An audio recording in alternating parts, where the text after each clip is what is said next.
Darim Daf Yutet. Bonjour, Shavata, dans la Mishnah, on a vu la phrase qui dira Stam Darim Lachmir ou Pirusham Lakel. C'est-à-dire, quand quelqu'un, il a fait un serment et on ne sait pas expliquer quelle était son intention quand il a fait ce serment, il a dit, par exemple, je vais donner de la tzedaka si je vais réussir dans telle et telle chose. Et puis après, il s'est passé quelque chose qu'on ne sait pas si ça s'appelle une réussite, ça s'appelle pas une réussite, alors on devra être machmir.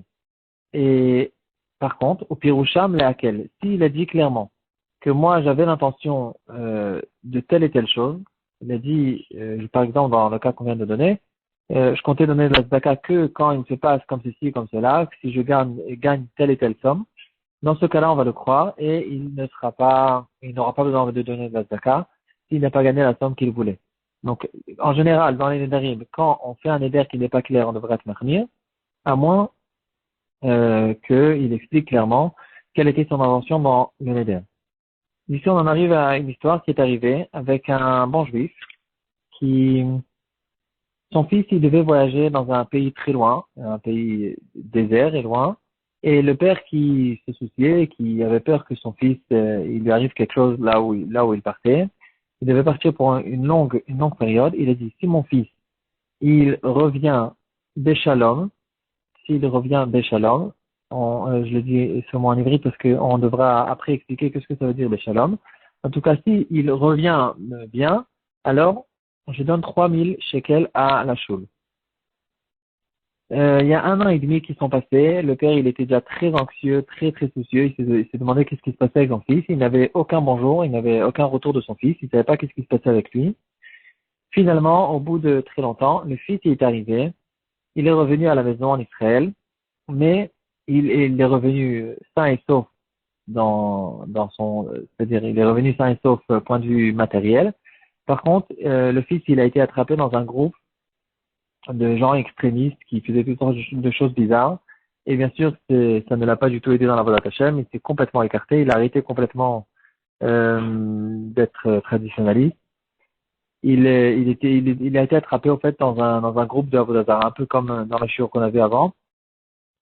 Et donc, le père qui essayait de tout faire pour essayer de le sauver, les pleurs de la mère, rien n'a aidé, rien n'a pu aider. Finalement, il est resté dans cette situation.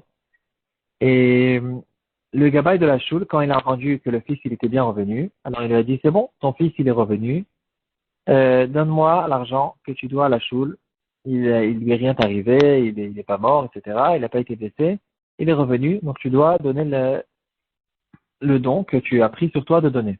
Le père, qui était complètement brisé, il a dit, c'est vrai, il est revenu, mais est-ce que ça s'appelle revenir Béchalom? Il n'est pas revenu Béchalom. Et là, on se pose la question, est-ce que ça s'appelle revenir Béchalom ou ça s'appelle pas revenir Béchalom? Euh, donc ici, on pourrait apparemment prouver dans notre Mishnah qui dira Stam Nedarim Lachmir. Quand quelqu'un, il a fait un Neder, il a dit, si mon fils, il revient sain et sauf de tel et tel endroit, alors je dois donner telle et telle somme à la choule. Alors quand il est dit sain et sauf, on ne sait pas qu'est-ce que ça veut dire les mots Béchalom, le mot sain et sauf, qu'est-ce qui rentre dans le cadre de ces mots-là. Et donc, puisqu'on ne sait pas, on doit être mahmir. Tam nedarim lachmir. À moins que il a dit clairement que il avait l'intention, quand il a dit sain et sauf, de parler de la manière, et point de vue matériel et point de vue spirituel. Tant qu'il n'a pas dit clairement que c'était ça son intention, alors il devra donner l'argent à la chute. Cette question a été posée dans une brochure qui s'appelle Beth Hillel.